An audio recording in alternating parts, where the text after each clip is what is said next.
Session, like I mentioned before, is for leadership, and I want to introduce you to our two presenters today, this evening. The first is Susie Cox. You can tell by her picture which one she is. It's the hair. It is the hair. Good. She has a PhD from BYU, and that is in instructional psychology and technology, and she's actually an associate professor here at UVU, and that's in educational psychology.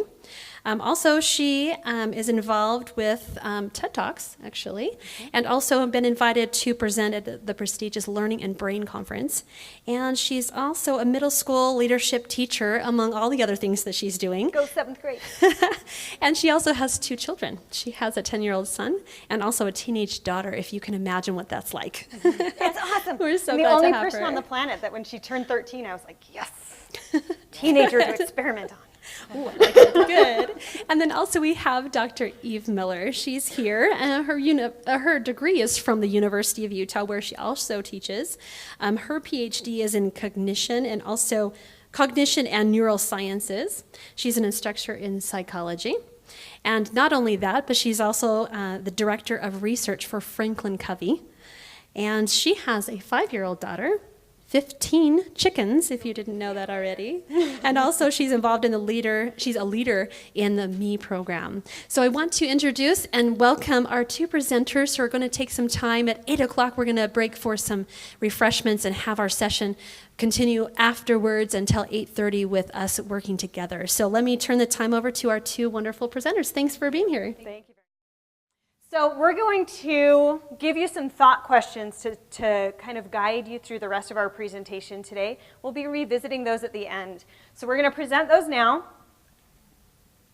These are some things that we want you thinking about as influencers of girls and young women. What biases and expectations do you have of those girls and young women in your life? How are those biases that you have influencing them? And what are you going to do to help them kind of overcome those and become the leaders that we know that they can be? All right. Got them? You ready? Here we go. All right, and we're going to, can you hear me okay? We're going to be just switching off a lot and probably talking over each other some as well. So I'm going to start by talking about getting at some of that neuroscience and some of those questions that we ask about gender differences in the brain that come out of the brain. So start thinking, what are some of these differences between men and women's brains that you've heard about? I can tell you, yeah. So they've got like some multitasking ability and yeah. Don't remember the technical term, but there's a freeway between the 2 sides of the brain for women and a wandering forest path for men. Yeah, The corpus callosum. Yeah, that's great. I would say we assume that men are better at maybe mathematics and science, engineering, science. Yeah, so within the brain, they're getting at all sorts of like that. I mean, sometimes I've heard different theories about that, but some is like spatial reasoning, like they can take those numbers, and the same way that they can twist an object in their head, and they're great engineers, is also their math ability. So we can spend some time here, but the idea is just to get thinking about some of these differences that are prevalent in our culture that get at this brain biases. But as a Oh, sorry. no, you're I fine. know. So in my so one of the first things that we do when in my program is we learn some of the things that we shouldn't do and that historically we've done very bad. So as we're going into this, I just want to take a moment to say what this isn't about. And so these differences between male and female brains kind of have a bad history there of diagnosing and making different predictions about people and behavior based on something referred to as biological prejudice. It's a way to justify the way that you treat an entire people based on something about their biology. And far too often it's happened with brains, with brain size, with cranial size, implying something about the brains. And so this has happened through the apartheid. This has happened in American slavery. It was a justification for all sorts of horrible things, including eugenics that led to the Third Reich, killing off all sorts of people, disabled, Jewish, and all sorts of people based on biological reasons. And unfortunately, another group that it's also affected is females. So females historically have been considered to not have as high of reasoning because we have smaller brains based on some of this craniology work. I just thought this was amazing. So this was another, this was found in a newspaper, and they used Shakespeare to talk about like how this different look of this person's skull and their brain, when you look at the actual article, like it implies that this Irish woman is obviously inferior to Florence Nightingale, who was actually born in Italy, but they were claiming that she was an English woman. And, I mean, that's where she lived and died mostly. And so you just see these differences and different ways of talking about it. And so within that context, it has also been for females to be considered lesser, just historically, really until brain science has started to take root in the last 50 years or so, that they went, yeah, this really isn't, there's no scientific basis to it. And craniology obviously is not a science, nor is phrenology or things like that, but that was also used synonymously. Thank you. I've got some animation here. So the question is, are there brain differences? And anatomical brain differences is what I'm going to lead off with, and then Susie's going to follow up with some of those more hormonal brain differences. So are there structural brain differences? Well, we spent quite a bit of time just trying to get at this. And brain science really is a new field, relatively speaking. And because of that, our tools, even though they're really free and very expensive, they're still pretty rudimentary. And some of the training and the processing of these images you can get from it what you'd like. And so the idea that a lot of neuroscientists take when they're studying gender differences is, I've got this squishy, cabbage-sized thing in my hand. Can I tell if it is a male or female by looking at it, or some of the tests that I have with these really fancy machines? And so the general answer is, well, there are a couple things. Women's brains, on average, are smaller, and on average, women have higher volumes in their language centers. Now, these are some things that have been replicated several times. Besides that, there might be differences. We just want to be clear. There might be differences, but at this point, we'll have some quotes in here in a moment. There just really aren't that many. So another anatomical difference, there are some other small technical ones. Very technical and very tiny. Yeah. We want to be clear on that, okay? Yeah. And I list out, and we don't actually need to go into all of this, some of the issues that come up with this, and why one study will take another one that says there's this difference between men and women, and look, we finally found it, and then another person will come out 2 years later with another study saying, yeah, not really. One of the major reasons why that happens is because if you look at the studies that are conducted, we're making claims about the differences between men's and women's brains on studies of 30 people. If we're lucky, we get 1,000 people. There are 7 billion people on this planet, and we're making claims about the entire population based on tiny studies. So when we see this statement about small technical differences, where we're seeing those from is, if we took all of these studies together, what are some of the common threads we can find? And they're just these minuscule little differences, and we don't even know what it really means. Right. Okay? Right. Yeah, and so just at the end of November, right, there was a study that was released in a meta-analysis, and probably all familiar, but a meta-analysis is taking a lot of different studies and taking the data that came from all those studies to have huge power in an analysis, and taking some common analyses and looking at that to draw some common conclusions. And what they reported, as you can see here, is the title, Brains of Men and Women Aren't Really That Different, Study Finds. And then if you read right here, it says, researchers have identified several structural differences between the brains of men and women, but it is impossible to tell the sex of an individual based solely on MRI images of the brain like the one above. So I guess we are setting this context because we want to be clear, like this, what we are going to be talking about, it doesn't arise out of biology.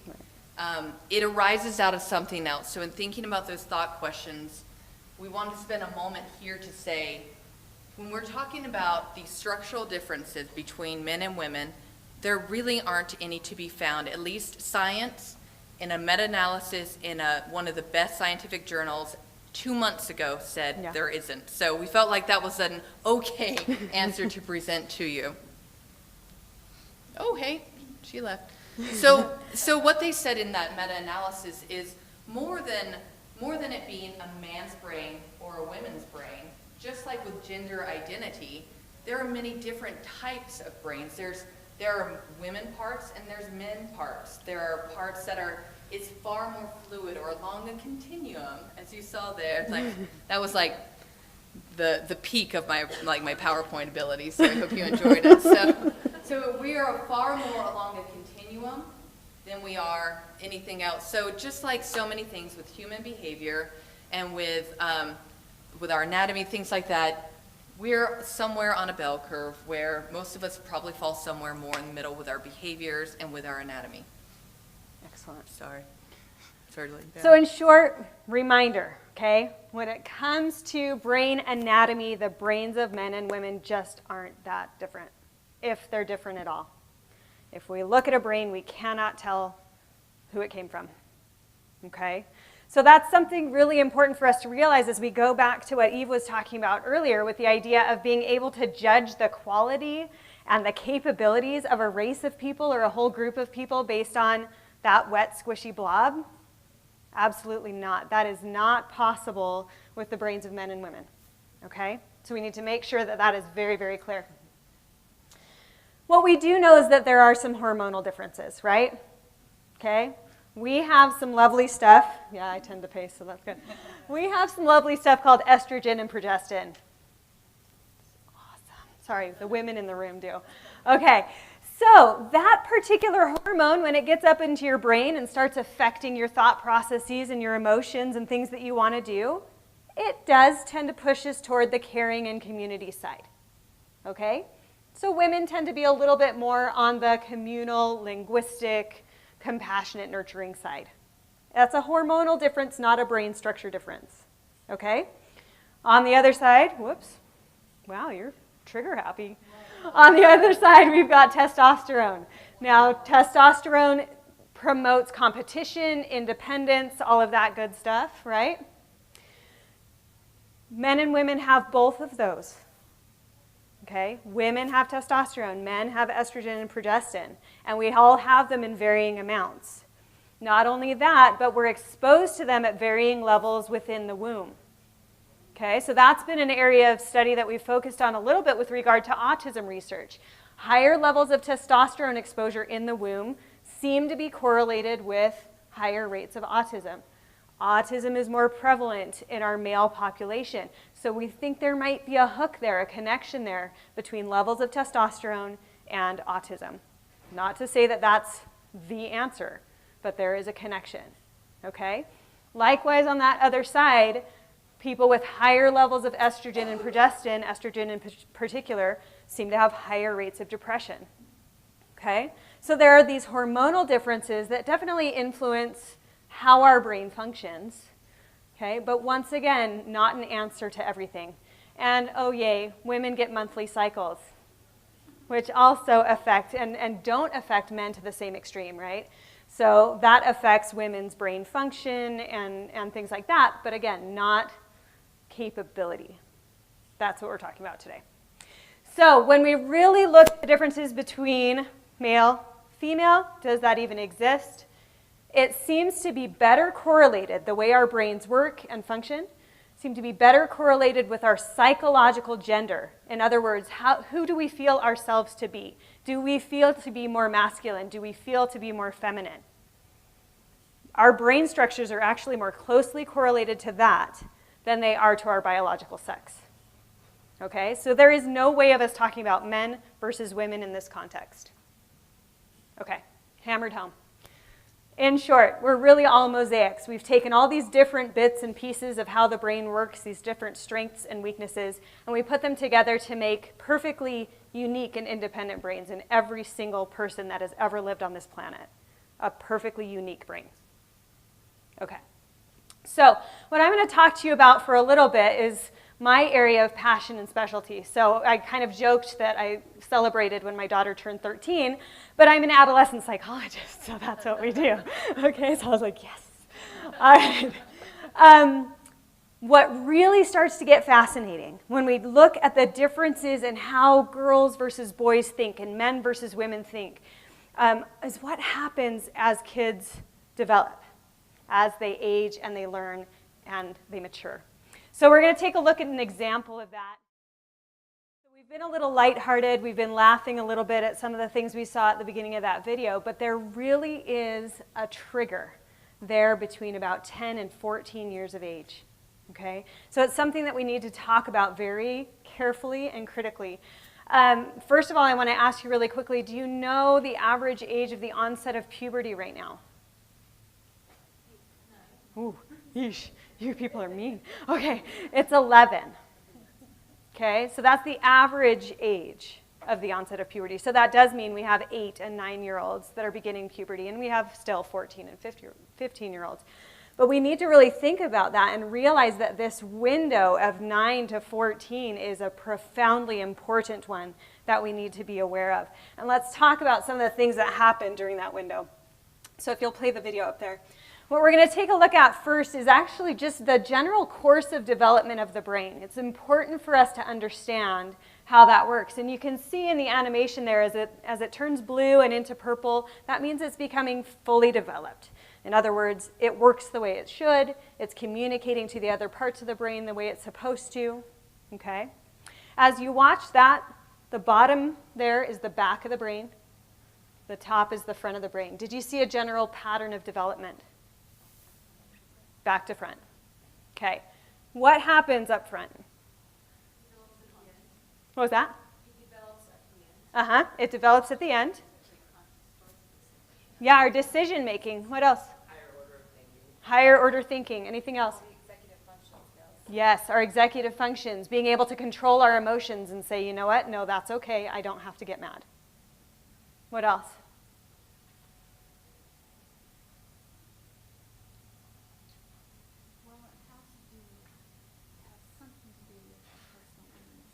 Yeah. Okay. Being able to regulate our personality and our personal image. And granted, that's not the only place this happens, right? It's not as simple as that to say the frontal lobes do this.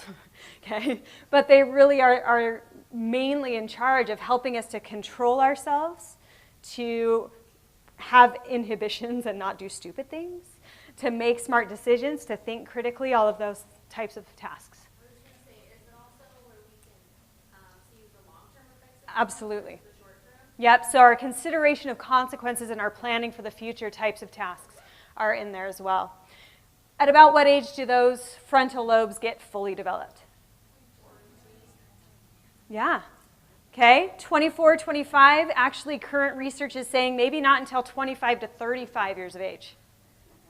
And a bunch of you in the room just went, oh, thank goodness. Okay, I feel better about myself now. All right. So that means that these young women who are going through puberty, who are kind of staggering through this crazy life, don't have a lot of input saying, no, they're wrong. No, that's not what I want to be, and here's what I'm going to need to do right now in my life in order to get to where I want to be. There's not a whole lot of involvement yet in those areas of the brain, so they really are struggling with those types of tasks. And what do you think they rely on to make those kinds of decisions? The other women around them, the men around them, right? Father figures are hugely important in girls deciding to go to college and to pursue certain careers. Hugely important. Okay. What we also see here, as we look at this image, is kind of the progression of the growth of brain cells in a child's brain. Okay? So we can see at birth they've got a lot of brain cells, but they're not really hooked up to anything. And then we see a 7-year-old's brain, and it's a mess, which makes a lot of sense, right? Because you've seen 3-year-olds learning. It looks like that, okay? What happens next there is something called pruning. So our brains realize that they're a mess right around 7 years of age, and they start to clean themselves up. And they keep the important stuff and get rid of the unimportant stuff. Although for some reason I still have the Barney theme song in my head and I can't get rid of it. Okay, but what that means is they're going to keep the stuff that's been repeated over and over and over again. And they're not going to keep the stuff that they only heard once or twice. Okay? This process, as it indicates up there, starts to happen a little bit earlier for girls than it does for boys. Estimates are up to 2 years earlier that this pruning process starts to happen. Okay. Then, of course, we have our most favorite part of all. It's all good. Hormones, which are awesome. Okay? We talked about hormonal exposure in the womb. Now, welcome to puberty. Okay? And we've got this new brain with a bunch of brand new brain cells wanting to be taught what to do. We've got pruning that's already cemented a lot of the ideas that they'd gotten previously. We've got kind of a lack of the ability to regulate and really think for themselves and be willing to stand up for themselves and go outside the norm, because that's scary to do, right? And then let's go ahead and flood that whole system with estrogen. Go. Right? Okay, so that sounds very dire. But as we go to the next slide, we're actually going to figure out where we start to change all of this. Okay? Oh, make it stop. Over on the panel. Nope, panel. I'll get it. That music is horrible. What this is going to show you is how the brain learns. I want you to watch that very carefully. Do you see that? It's going to slow it down for you so you can see again what happened there.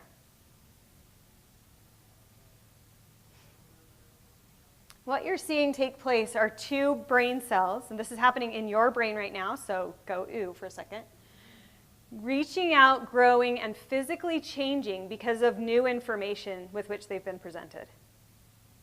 Okay? When a brain learns something, you can go ahead and pause that video. When a girl is presented with new information for the first time, okay? Information like, you know, you should go to college.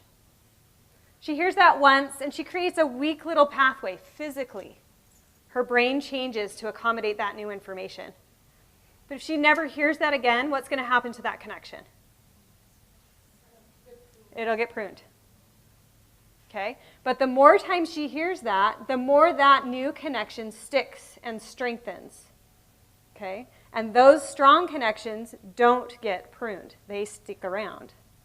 Okay? So all these brand new brain cells that are talking about planning for the future and considering the long term and the consequences of what you're doing, these are all up for grabs right now in teenagers. Okay? And the experiences that they have and that are repeated in their lives are the ones that are going to be strong and help them make decisions. So not only are these memories that we're making, but we're actually physically changing the way they see the world, the way they see themselves, the ways they think, because you think through those connections.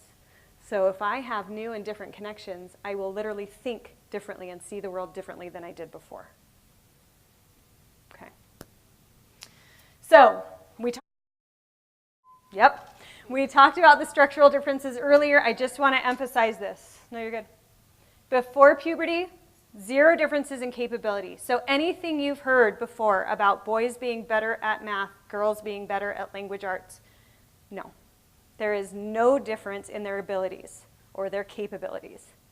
After puberty, still no difference. Okay? The only difference we see is a very, very tiny difference in visual spatial reasoning skills. Okay? Evolutionarily, that makes sense, right? Generally, the men, because they were bigger and faster, were the hunters. They had to be more visually acute and used more brain power for that purpose. But we're seeing that diminish. It's going to go away. It'll be gone. Okay? 0 differences in capabilities, period. All right. Okay, so would you take just a moment to turn to your neighbor and summarize what you've learned so far and why you think that's important? All right, so this is our jumping off point for the rest of the presentation. let's please be so aware that adolescence is an absolutely critical period. And by adolescence, for me, okay, as an adolescent psychologist, I'm talking 10 to 35, okay? That's adolescence for me. Okay, so this really is a critical period to get the right messages going, to help girls see the world the way we want them to see it.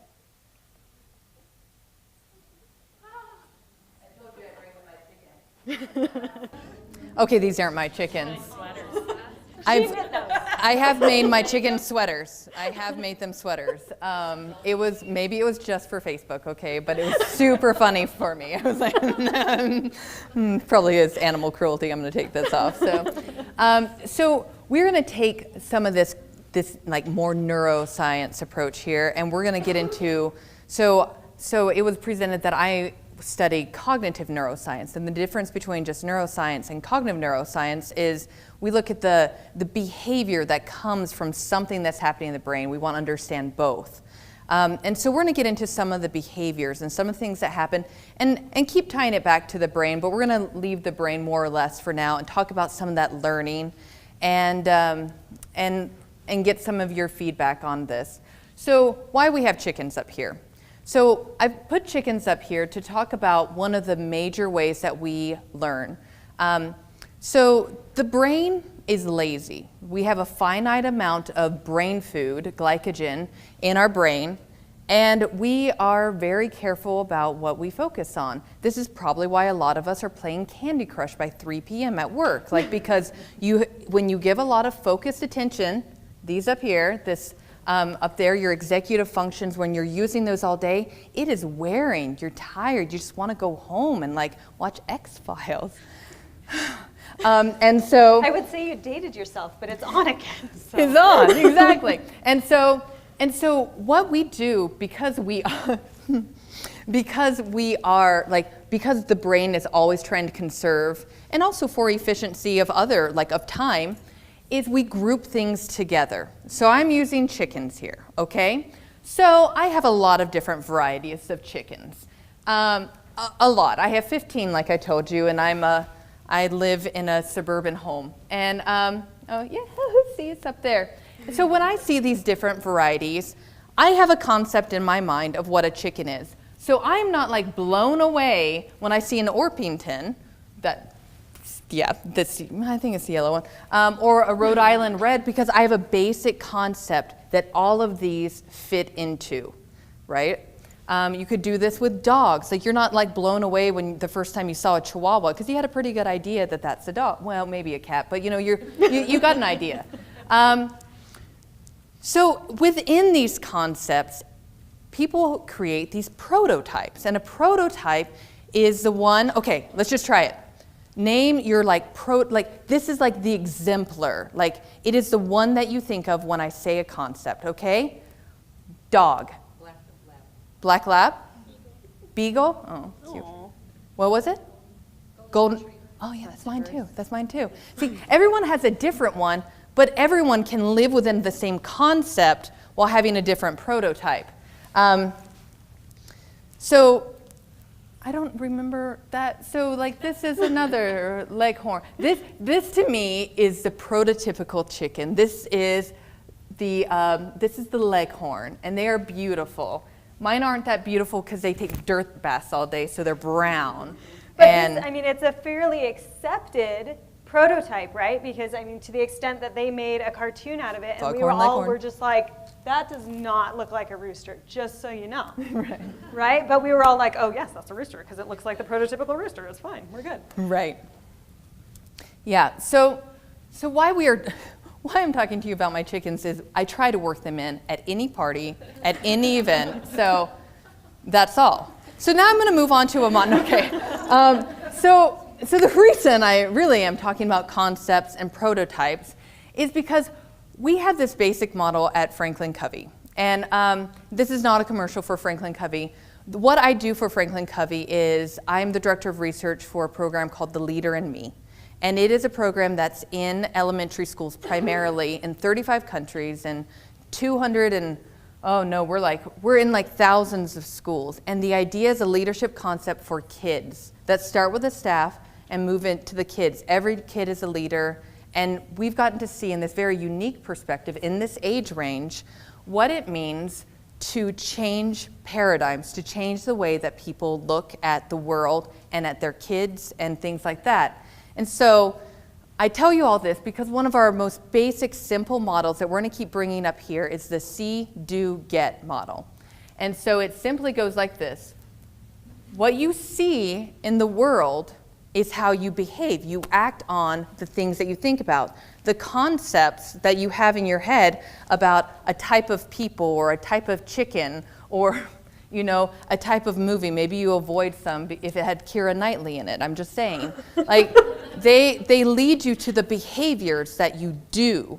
And from there, that leads to the outcomes that you get. And it's just a cycle because it's a self-fulfilling prophecy over and over and over again.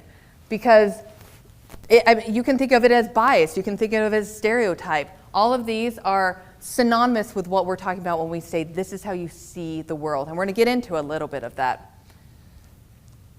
So that is why here come chickens again. It like breaks my brain the first time that I saw a Silkie. Have you seen a Silkie? Have you seen a Silkie? Like what? So it is very hard for us. Like, right. That looks more like, what are those, the Papillion dogs or whatever? Anyway. A concept, the point of the Silkies is once you have a concept in your mind, if it is a firm one, that this is what a chicken looks like, this is what a chicken does, they've got feathers, they've got all of this. When you see something that changes your concept, that changes the way that you see the world, it sometimes hurts. Like there's actually, within the brain, there's a region called the anterior cingulate cortex. It just sits right there above your emotional centers. And it actually is so related to emotional feelings that it is what is activated when you're breaking a stereotype, when you're breaking a bias. It's like, oh gosh, no, now I've got to think again. But I knew what chickens were, but now I don't. Like they're silky and like I can dye their hair. So in chicken terms, this is what we're basically getting at. So I just want to put a few ideas out there of the things, some of the concepts that are out there, some of the things that I've read in the last month as I've been thinking a lot about this talk, things I've actually heard from people. And I think that y'all could add a few too. So I'm just going to throw a few out there. These are in no way an exhaustive list, and they also came from maybe uninformed. It's fine. It's not like, this is just to get you thinking about the way we're getting back into women in leadership, even though all can be leaders. And so just to get you thinking about it. Leadership is for men. You look at some of these, women are, increasingly in the workforce, but we don't have those O's. We don't have those O's by our name. We're not the chief operating nothing at a much, much smaller rate than we are in the workforce. And I'm not just to save time, you get it, and everyone can come up with some. Let's throw out just a couple. What's another one? Some of those prototypes. What do we know about women? They're nurturing, yeah. Yeah, let's add. They're not all bad. I love that I'm a nurturing person and I care for my friends. That's not bad. They're nurturing. Any others? Mark? Women care more about what they look like. Yeah. And should. You know it. I wore this to sleep last night. Yeah, absolutely. Okay, so this gets at when we start thinking about moving from chickens to women and some of these limiting beliefs, and sometimes good, but we're talking about limiting beliefs here because we're trying to get more women into leadership. When we see the world that way, and we're not even aware of it, when we think about, I do it all the time. I'm I have to put on my big kid boots every day and say, well, they should tell, I am a leader, and so I'm having to change my own paradigms about a woman as a leader. So it's difficult. And we're just having an honest conversation here that Some of those things I wasn't even aware of until I was aware of it. So it affects what I do.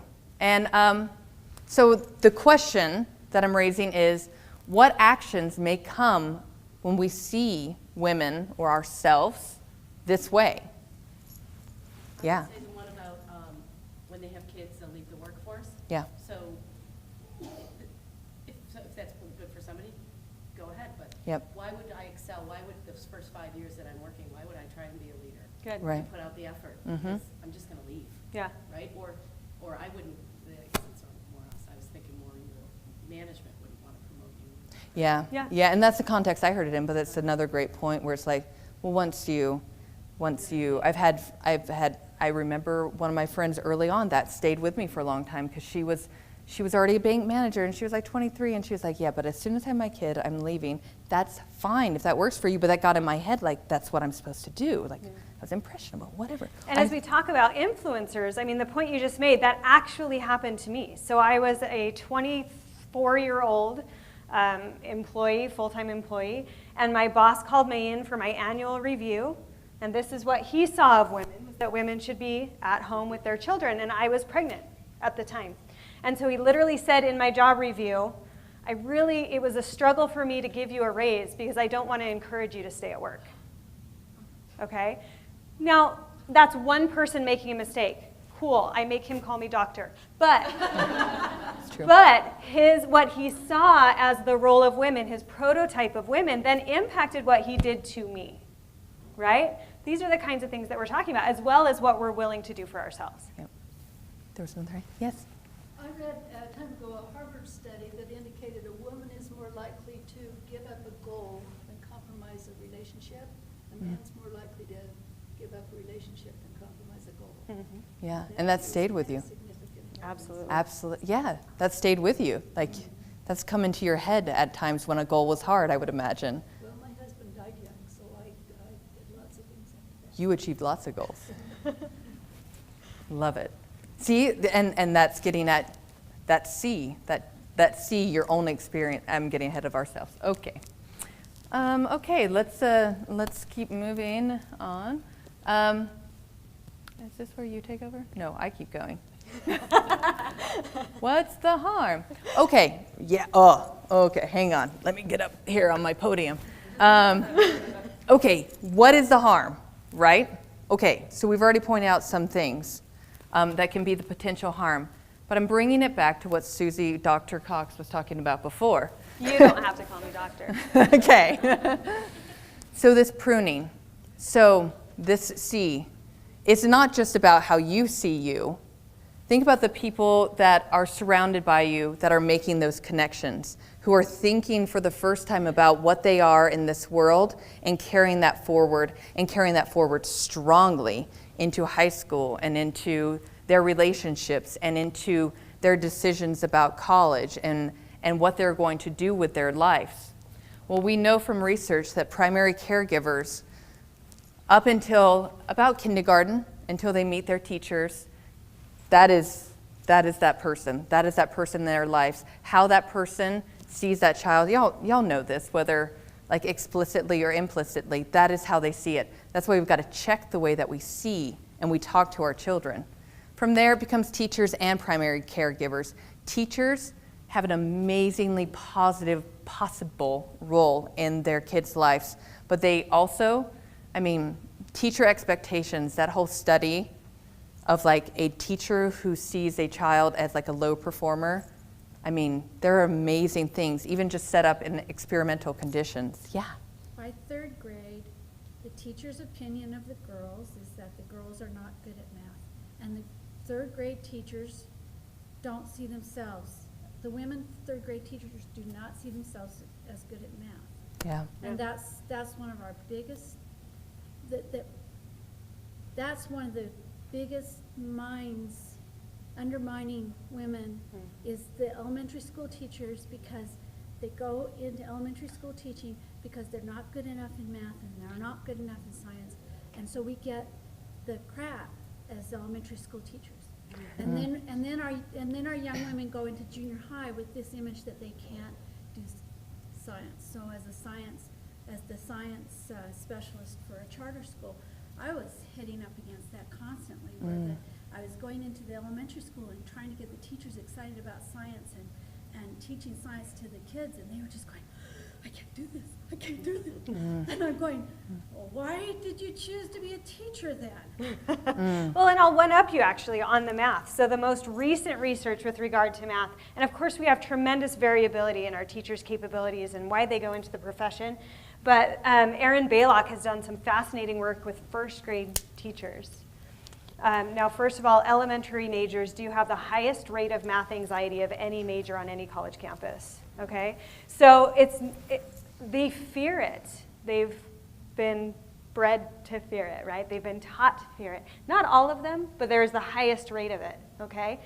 First grade girls come in believing they are absolutely equally capable of math, no problem, for the most part, unless they had a mom at home who's saying, we don't do math. Right? But when they get a female teacher, role model, gender appropriate role model, that has math anxiety and obviously shows that in class, by the end of first grade, we have girls who've developed math anxiety. First grade. And that's just numeracy, right? For the most part, we're talking numeracy, and they're already afraid of numbers. Right. Okay, so this is a huge issue. Right. And in the cognitive psych field, we have one that, I mean, it's a classic study of telling a girl right before, y'all probably have heard this, you tell a girl right before she goes into a math test that, you know, it's okay, girls aren't really good at math. And they're all high-performing math people. Those were the subjects that were used, participants used in this study. The women perform way worse. We're under that stereotype thread, and that is a real thing. That's a real thing. So, yeah, these are all great examples, and it's not just, you know, it's not just teachers, it's not just parents. We're going to get into some of the media. But by the end of elementary school, somewhere along the line, teachers start meaning less, and so do primary caregivers for this while.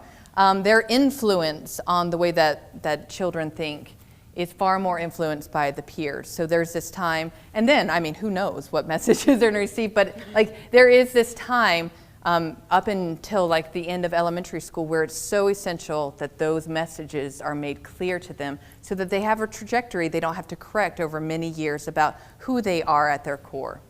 When she was talking about breaking the brain earlier, this is what happens as they get to meeting with their peers who have different beliefs, but more importantly, that expectation to conform.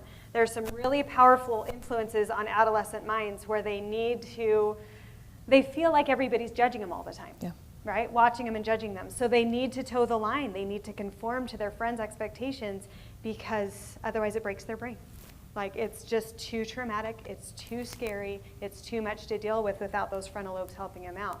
So we've got to have them trained and confident by the time they hit that peer group so that regardless of what they're hit by, they can say, no, that's not how I was raised.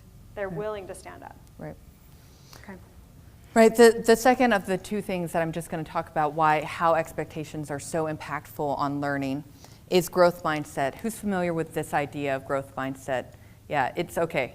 For those of you, it's awesome, right? Like, and the rest of you, like, be prepared. Like, look it up, read the book Mindset, Carol Dweck, amazing. Okay. Yeah, so a growth mindset was discovered by Carol Dweck and some of her research associates, and simple paradigm shift that she did in an experiment. All that she did was she started with some inner city kids who are set up on, sadly, a bad trajectory a lot of times. Like not a lot is expected of them. Of course, there's lots of examples. Throw that in after everything we say here. Like there's always the exceptions, amazing exceptions. And so what they did is they went in and said what do you think about yourself? Like, what do you think about your learning? And there's this basic idea that like, well, I'm not smart, or I can't do this, or I can't do that. And they said, did you know that learning isn't fixed? You continue learning and you get better at it. You just have to put forth effort. Like this is the thing. Like you can grow, you're constantly growing and can get better at it. And what came from that is this huge change just in this small thing that was repeated to them. Small change, and it just kept growing, and these kids within a couple months had these huge differences in their performance on their grades, on their tests, compared to the experimental group in the same situation. So it's just like why it has taken hold of education is because it's so simple and every single person can do it. It doesn't require a program. It's just seeing your kids as people who can grow and seeing your kids like your kids at home or things like that and the different roles that you see, boys and girls. So yeah, so there are some differences between fixed mindset and growth mindset. And there are certainly other things that you can get into here, and I really do encourage you to take a look, but just for sake of time, the basic idea is intelligence is something you're born with. It's a fixed mindset versus, you know, I come in here and I work, I'm gonna mess up, but I'm also gonna learn, like I'm gonna get better. And that's also with setbacks, with the feedback, with effort. It's all about like your willingness to grow versus you just, this is who I am and I'm just not gonna get any better. And so imagine this, applying this back to a girl. If she thinks, well, you know, you're just a girl in some ways, and these different ideas and these different things that we might even just throw out there, like run like a girl. Well, I mean, okay, I guess I'm just never gonna be fast, or maybe I'm not good at math. Like, we don't want girls to move into we don't want any kid to move into a fixed mindset. But we don't want girls to move into this fixed mindset because look what it does. And it's just so simple to say, hey, you may not be good at math now, but you could be. And guess what? It's hard for everyone. So, you know, things like that, just changing the way that we talk to them, the way that they see themselves, and the way that we see potential of girls and of all kids. You know, I'm sorry, I can't not talk about all kids, but of girls especially. Yeah, absolutely. To me, this is the key thing for this discussion. Great. I don't think we should just gloss over it. This is a great place, I think, for us to stop and think of a personal application, because so many of us, you heard her say, my son thinks he's been told and he thinks he's smart. And so we think that's actually a good thing, right? That we would think we're smart. And these are messages that we often send, especially to girls. You're nice, you're smart, you're this, you're that, you're pretty, blah, whatever, right? Rather than saying, I'm so impressed with how hard you worked on that. I can see that this is a struggle for you, but I'm proud of you for sticking with it. The ways that we're praising our girls, it's different than the ways we typically praise our boys. Our boys were like, well, that was good, but you should try again. For some reason, we tend to be more like that with boys. We're afraid of hurting girls' feelings. We will not hurt their feelings if we say, I love how hard you're trying. I can tell you're struggling, but I'm so impressed with your effort. Right. Well, and something that you've said and that you mentioned as well, that is a key part of growth mindset that I just want to add in there before it's lost is your son is smart. And that's one of the worst things, apparently, that we can say to a kid, because then it's a fixed mindset that I am smart. And so if something doesn't require, so it's all more, it's about the effort. That is part of this growth mindset training is this, you did a great job on your math homework. You really kept at it when you were struggling. So it's changing the way we talk, where it's every day, even for the smartest kid. Every day you're gonna fail. You're gonna fail sometimes. What do you do? Yeah, that's key, because kids who think they're smart, when they're faced with a challenge, they go, oh, I guess I wasn't as smart as I thought I was. It's an all or nothing deal versus effort. Yeah, go ahead. I just saw a quote on Pinterest because I'm addicted to it. So am I. I guess it's one of those things that I just keep going back to it, but basically it said something like, instead of asking your child what they want to be when they grow up, ask them what kind of problem they want to help solve Excellent. when they grow up. Love that, yeah. Excellent. Yeah, that's wonderful. Please. What's the name of the speaker for the TED? Carol Dweck, D-W-E-C-K. Yeah, I'm sorry. Sorry, I'm from Oregon. I say things fast and with half W's. D-W-E-C-K. Yeah, sorry, I put the image credit, but not Carol. Carol. Carol. Yep, and she's out of Stanford. Please. I was Yeah. trying to say, and this is kind of like the positive side of this. Yeah. I grew up in a different dynamic where I just grew up with my dad and my Excellent. brother. And so he actually kind of played a mother role and a father role, and so I grew up with that. And he is incredible. And so it kind of gave me this mindset like, oh, like, you know, he kind of did both, and Yeah. you know, he was able to adapt to have to be, you know, kind of two parents in one. And so it helped me a lot growing up. Like I graduated college, and you know, and he always like compared me that I could do the same as my brother. Excellent. And so it was a really great exception to it, and I think it's helped me be more motivated Mhm. in certain aspects, because I'm, you know, we can do anything,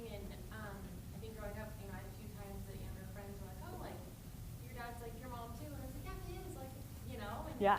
So just kind of like an interesting dynamic, but it was a positive one. Yeah. That really helped me. Absolutely. The things that you got to see your dad going through and adapting to and changing, that affected what you ended up doing and believing. Yeah. For sure. Yeah. Okay, Yeah. so we're going to dive down a little bit deeper and get into, it may feel like we're kind of beating a dead horse a little bit, but what I want you really doing is start thinking about the intricacy of society today for young women, okay? Because we think we're getting so much better, right? We are sending better messages to girls. Not that anymore necessarily. Not that that's a bad thing either. But that was kind of the prototypical woman for a long time, right?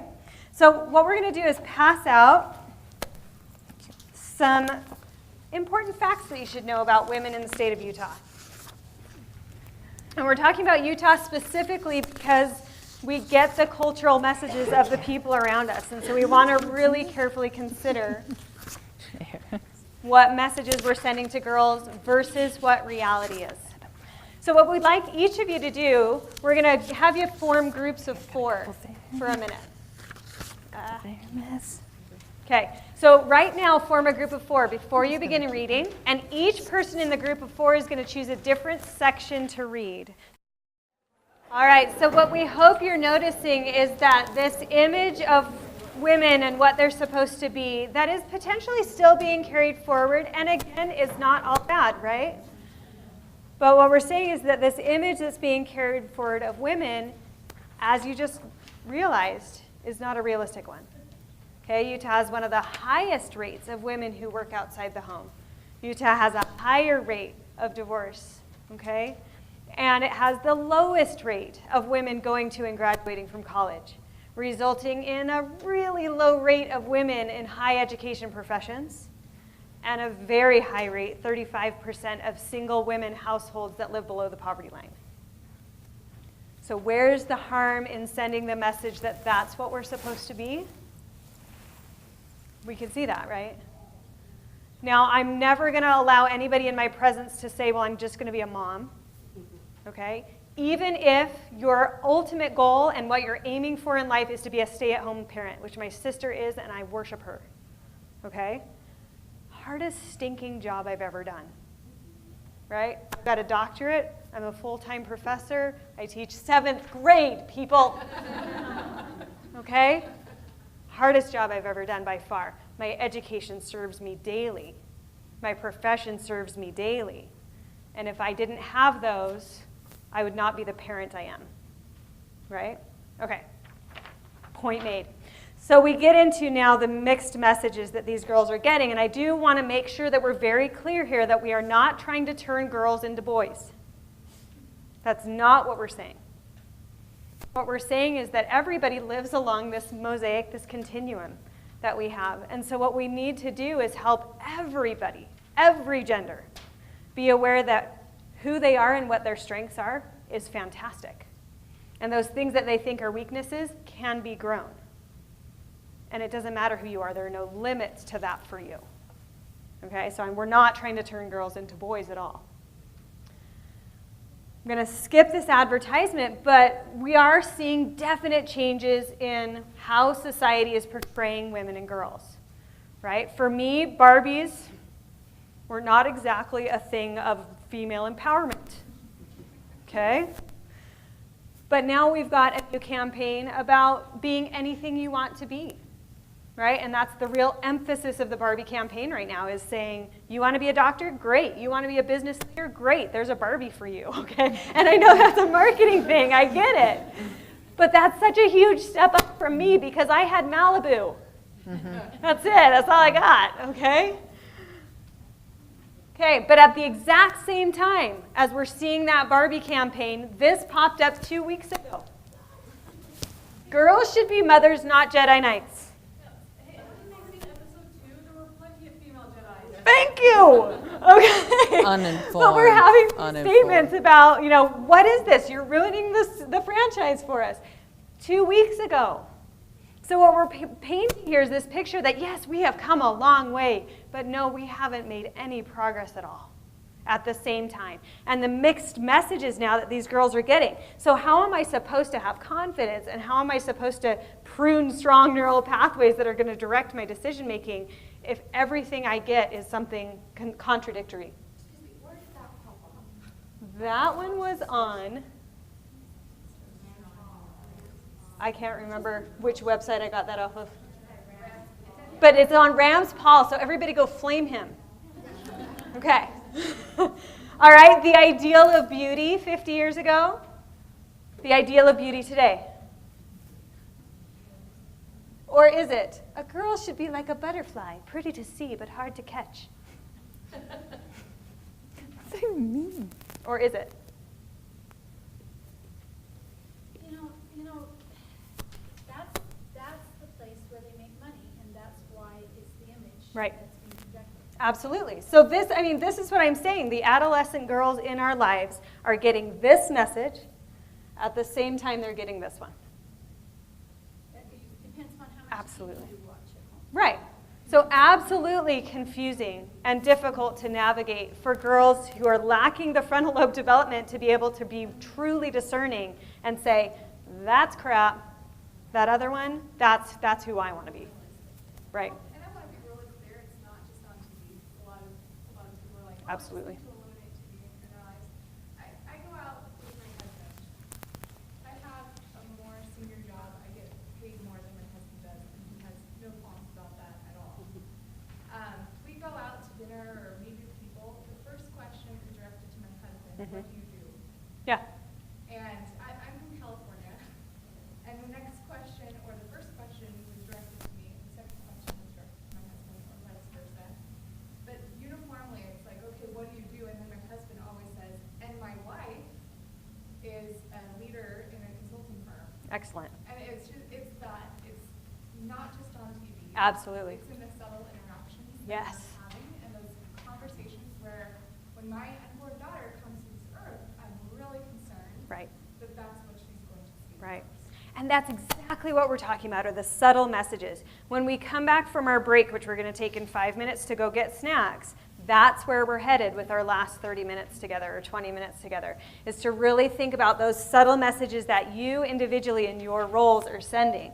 But before we go there, what do you think? Social media. Is it exacerbating the problem? Is it improving things? What's it doing? Please.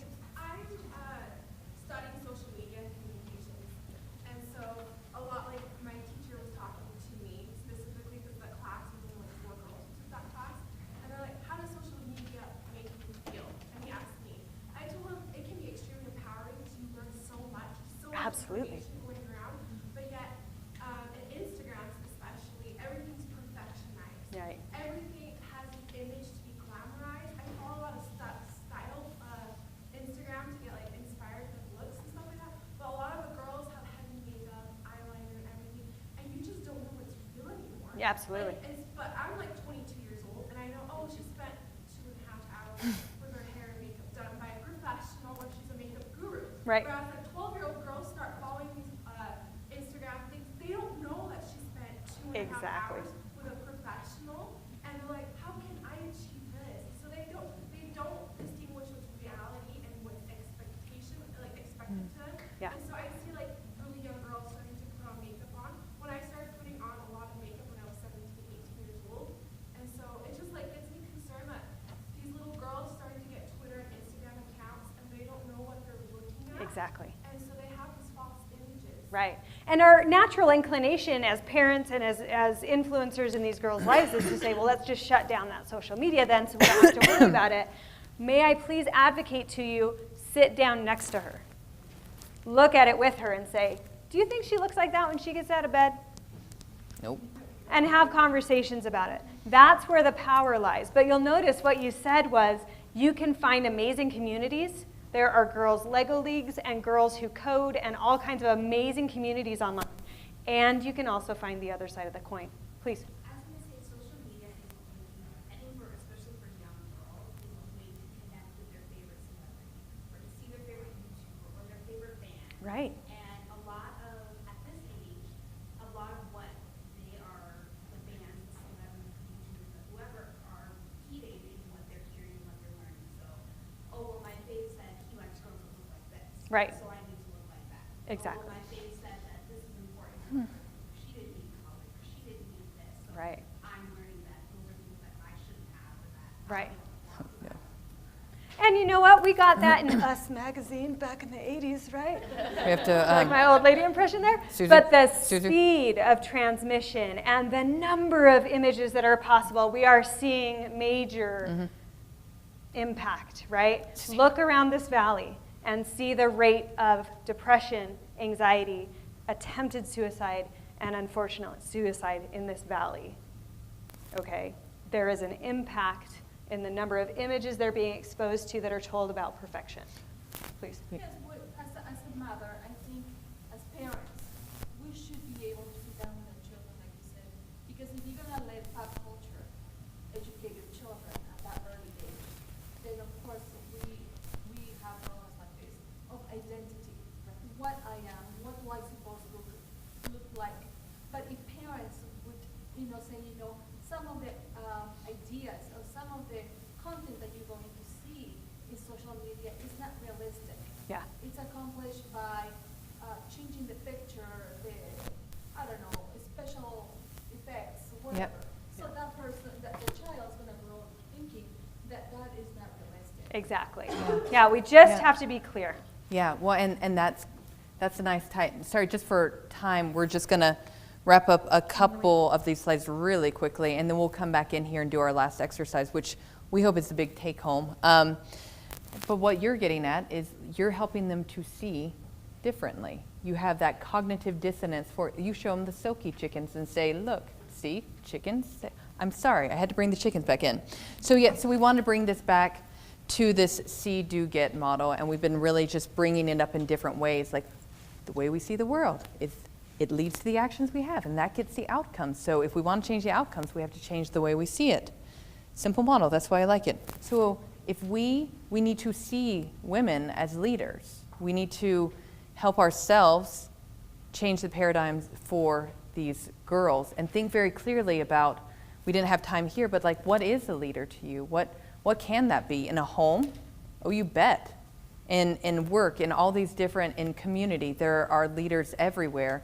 What are those qualities? And find them, start seeing them in women.